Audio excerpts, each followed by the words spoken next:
triple discurso con respecto a que es un delito, es una enfermedad y es un pecado. Entonces, aquí se centra esta relación de este pensamiento moderno, pero que también está presente ahora. Y esto, pensamiento moderno, en alguna medida también entra a formar parte de nuestras lógicas mestizas. Es decir, nosotros como mestizos, en esta construcción de los estados en América Latina, en función de los nacionalismos, hay como esta separación de lo indio. El mestizo comienza a separarse de lo indio para adquirir esta lógica moderna, desde la lógica del progreso, y hay como esta separación. ¿Y qué es lo que pasa? Que se vuelven a reproducir al mismo tiempo estas lógicas racistas al interior, buscando estas lógicas modernas. Estas lógicas básicamente están en tensión.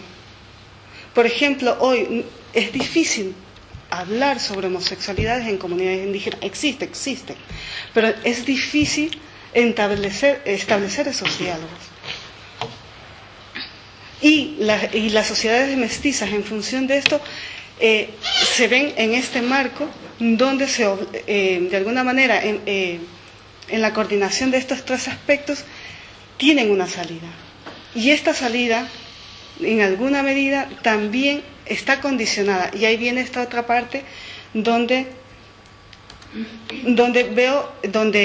analizo un poco las geografías, las geopolíticas territoriales y corporales adyectas y coloniales. Es decir, vuelve y va en este sistema norte-sur, o en esta distribución de las sociedades entre ciudades del primer mundo, países del primer mundo y del tercer mundo.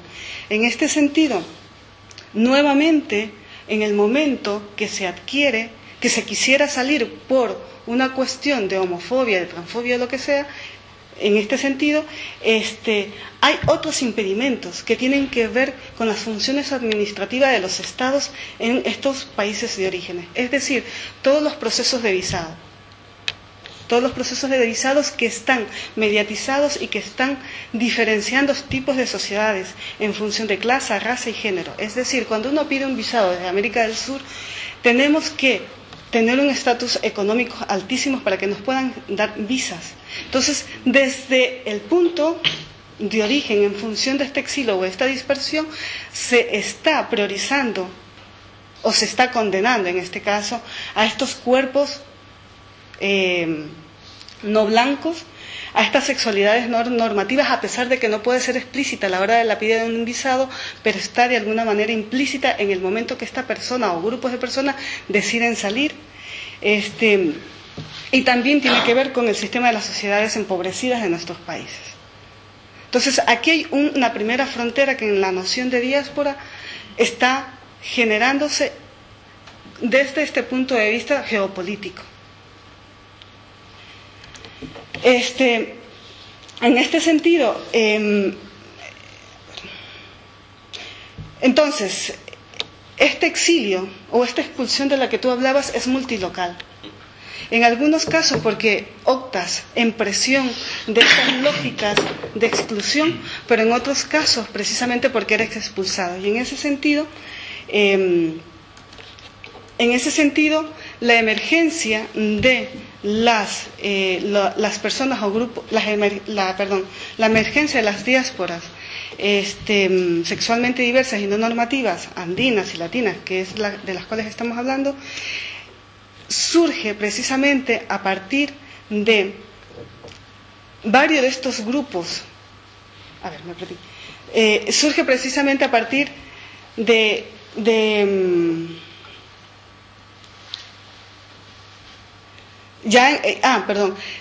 este exilio, y cuando tomamos las historias localizadas desde el punto de vista de España, estas emergencias de las diásporas políticas que se producen aquí, se producen precisamente por estas lógicas de, como decíamos hace poco, estoy perdida, pero perdón, son los nervios, vuelvo. Quedamos todos un poquito de agua y nos vamos a sentir mucho mejor.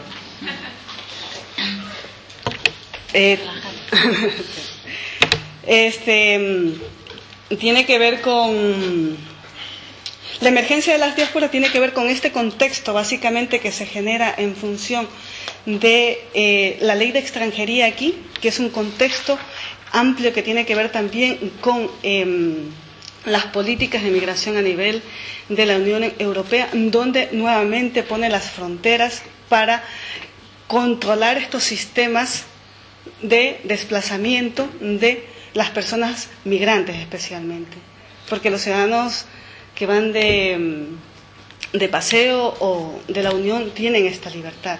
Entonces, estas situaciones son las que permiten, esta situación como un punto es lo que permite que esta diáspora emerja.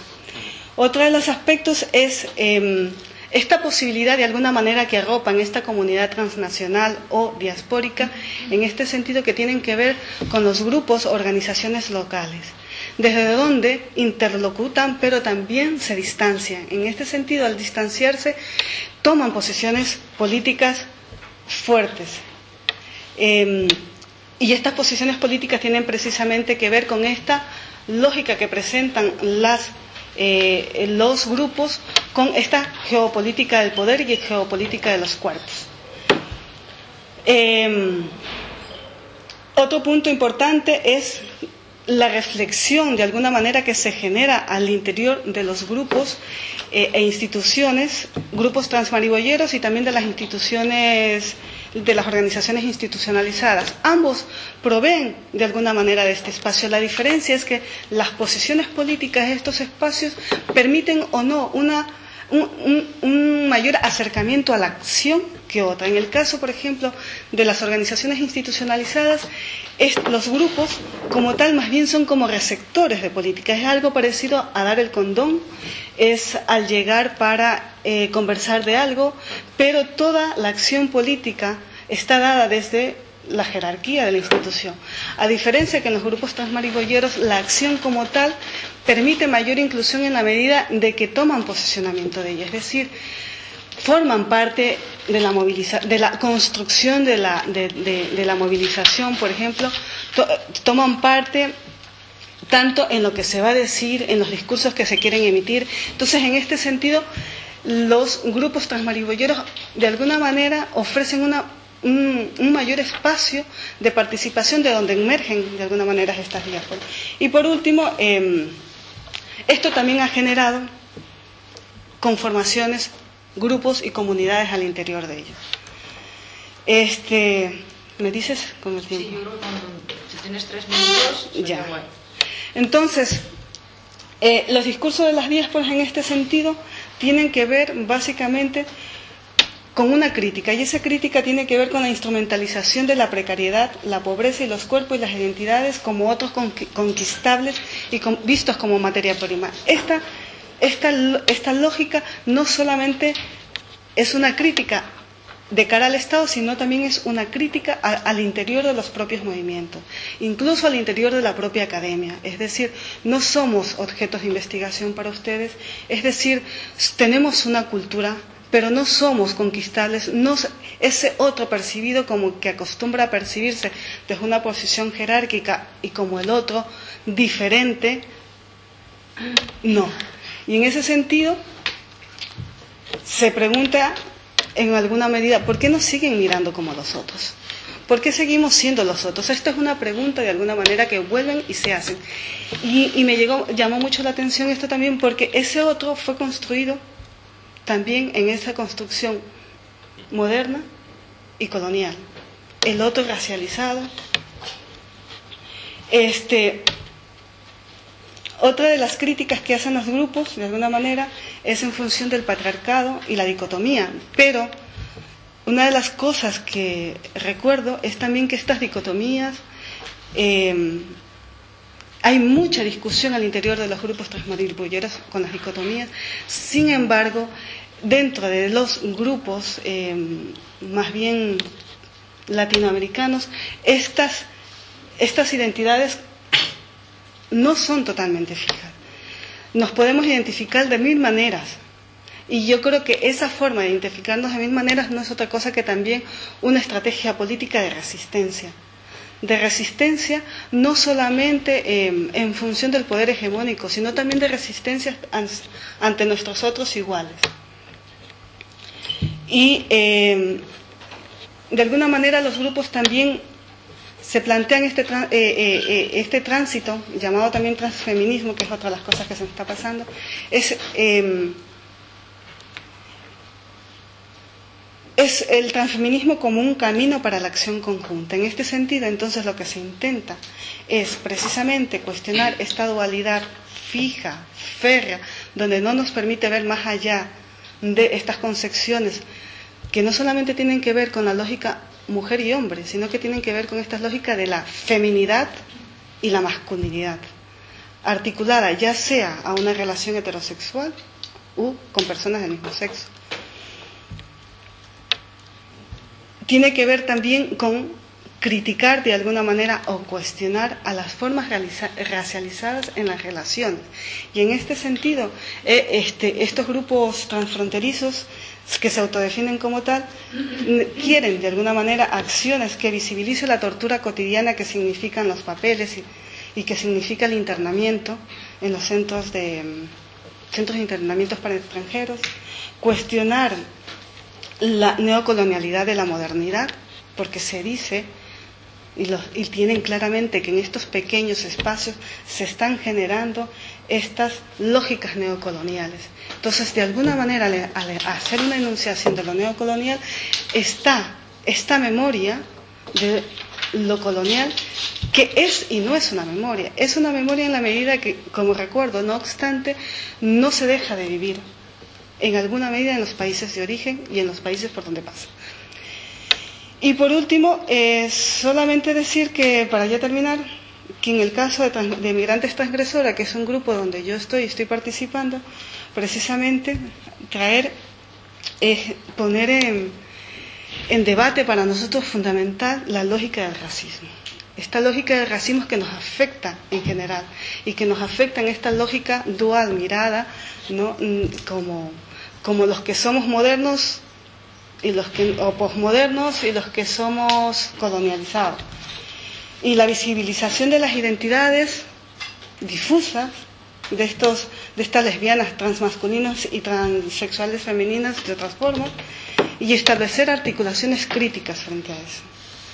Tengo otra cosa más allí que es como conclusión más bien propias, pero mejor dejarlos hablar ustedes y continuar. Gracias. Gracias. Y perdón.